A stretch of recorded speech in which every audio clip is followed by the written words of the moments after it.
3년 계약직, 정규직 약속은 어디로? 안녕하세요. 버딩미. 당신이 판사라면? 입니다. 오늘 저희가 가져온 사건 들으시면 분명히 한 번쯤 주변에서 보셨거나 어쩌면 본인이 직접 겪으셨을 수도 있는 이야기입니다.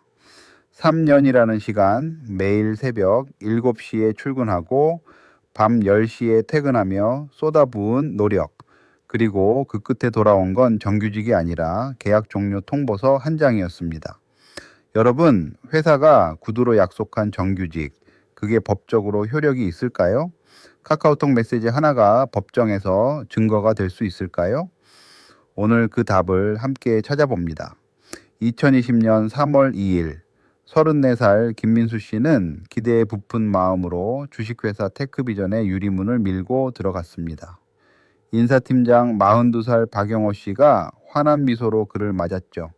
그 자리에서 박 팀장은 이렇게 말했습니다. 우리 회사는 능력 있는 사람을 정규직으로 전환하는 시스템이 확실합니다.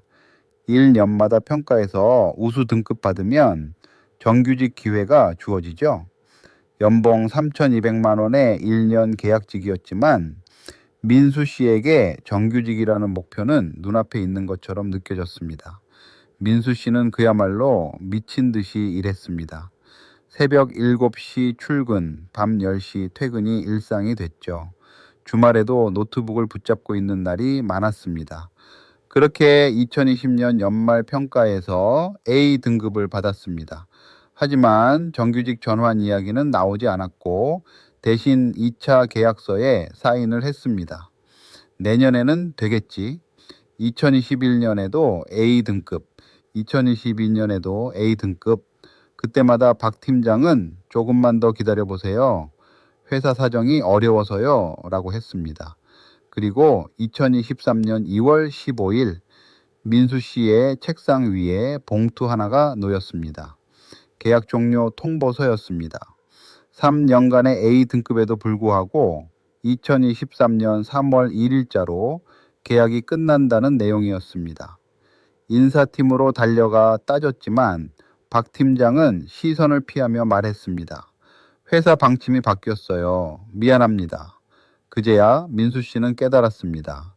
자신과 같은 계약직이 부서에 7명이나 있었고 지난 5년간 정규직으로 전환된 사람은 단 한 명도 없었다는 사실을요. 회사는 3년마다 계약직을 갈아치우며 인건비를 절감하면서도 숙련된 노동력을 계속 활용해온 것이었습니다. 심지어 퇴직금도 제대로 받지 못했습니다. 계약직이라 해당 없다는 게 회사의 답이었죠. 2023년 4월 3일 민수 씨는 노무사를 찾아갔습니다. 48살 노무사 이정훈 씨는 이야기를 듣더니 고개를 끄덕였습니다. 전형적인 기간제법 위반 사례입니다. 구두 약속도 증거가 되고 3년간 A 등급 평가는 강력한 무기죠. 민수 씨는 회사를 상대로 근로자 지위 확인 소송, 즉 내가 실질적으로 정규직이었음을 법적으로 인정해달라는 소송을 제기했습니다. 자, 이 사건의 핵심은 바로 이겁니다. 첫째, 말로만 한 약속, 카카오톡 메시지 하나가 법적 효력을 가질 수 있는가? 둘째, 2년을 초과해서 반복 계약한 경우 법적으로 정규직으로 봐야 하는가? 셋째, 그 약속을 믿고 3년을 헌신했는데 일방적으로 잘린 것이 법적으로 잘못된 행위인가? 여러분, 이게 단순히 한 직장인의 억울한 이야기가 아닙니다. 지금 이 순간에도 수많은 계약직 노동자들이 똑같은 말을 들으며 버티고 있기 때문입니다. 조금만 더 기다려 보세요. 먼저 민수 씨 입장에서 생각해 보겠습니다. 인사팀장이 카카오톡으로 직접 다음 계약 때 정규직 검토해 볼게요 라고 메시지를 보냈습니다. 2021년 5월 12일의 일이었죠. 막연한 말이 아니라 구체적인 시점과 함께한 약속이었습니다. 거기에 회사 인트라넷에는 우수계약직 정규직 전환 제도라는 공지까지 올라와 있었습니다.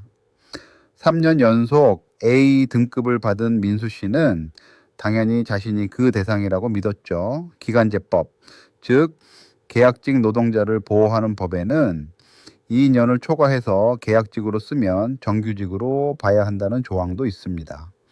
민수 씨는 3년을 일했습니다. 반면 회사 입장도 한번 들어보겠습니다. 계약서 어디에도 정규직 전환 의무는 적혀 있지 않았습니다. 팀장의 카카오톡은 어디까지나 격려 차원의 말이었고 확정적인 약속이 아니었다는 거죠. 또 정규직 전환은 회사의 경영 판단이지 A 등급을 받는다고 자동으로 이루어지는 게 아니라고 주장했습니다. 기간제법의 2년 초과 제한에 대해서도 민수 씨의 업무가 특수한 전문 인력 분야였기 때문에 예외 조항이 적용된다고 했습니다. 여러분은 어느 쪽 손을 들어 주시겠습니까? 지금 버딩미 블로그에서 직접 투표해 보실 수 있습니다. 민수 씨가 정규직으로 인정받아야 한다고 생각하시나요? 아니면 계약서대로 종료된 것이 맞다고 보시나요? 투표에 참여하신 분들께 실제 판결 내용을 바로 확인하실 수 있도록 공개해 드리고 있습니다. 과연 실제 판사는 어떤 결정을 내렸을까요? 지금 바로 확인해 보세요. 판결 예상하신 것과 많이 다를 수 있습니다. 자, 드디어 실제 판사는 어떤 결정을 내렸을까요? 2023년 12월 4일 재판부는 꽤 복잡한 판단을 내렸습니다. 결론부터 말씀드리면 정규직 지위 확인 청구는 기각, 하지만 회사의 신의칙 위반을 인정해 손해배상 5천만 원을 명령했습니다. 신의칙이란 쉽게 말해 상대방이 합리적으로 믿을 수 있도록 행동해야 한다는 원칙입니다. 재판부는 이렇게 설명했습니다. 계약서에 정규직 전환 의무가 명시되지 않은 이상 구두 약속만으로 법적 지위를 인정하기는 어렵다. 그러나 동시에 이렇게도 말했습니다. 인사팀장이 3년간 반복적으로 정규직 전환 가능성을 언급하고 회사 내부에 전환 제도가 존재한다고 공지했다면 이는 원고에게 합리적 신뢰를 준 것이다. 특히 카카오톡 메시지에 다음 계약 때 정규직 검토해 볼게요 라는 표현은 구체성을 띤 약속으로 해석될 여지가 있다고 봤습니다. 기간제법 위반 여부는 회사 손을 들어줬지만 예외 조항을 악용해 사실상 상시 업무에 계약직을 반복 사용하는 것은 법의 취지에 반한다는 강력한 경고를 남겼습니다. 5천만 원은 민수 씨 평균 임금 1년반치에 해당하는 금액이었습니다. 이 판결은 항소 없이 그대로 확정됐습니다. 이 판례가 우리에게 주는 교훈은 명확합니다.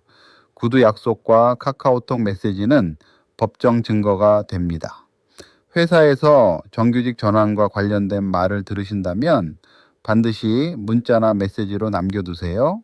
그리고 회사 인트라넷 공지나 사내 제도 안내문도 캡처해서 보관하시는 게 좋습니다. 또한 기간제법상 2년을 초과해서 계약직으로 일한 경우 예외 조항에 해당하지 않는다면 무기계약직으로 전환 요청을 할 수 있다는 점도 알아두세요.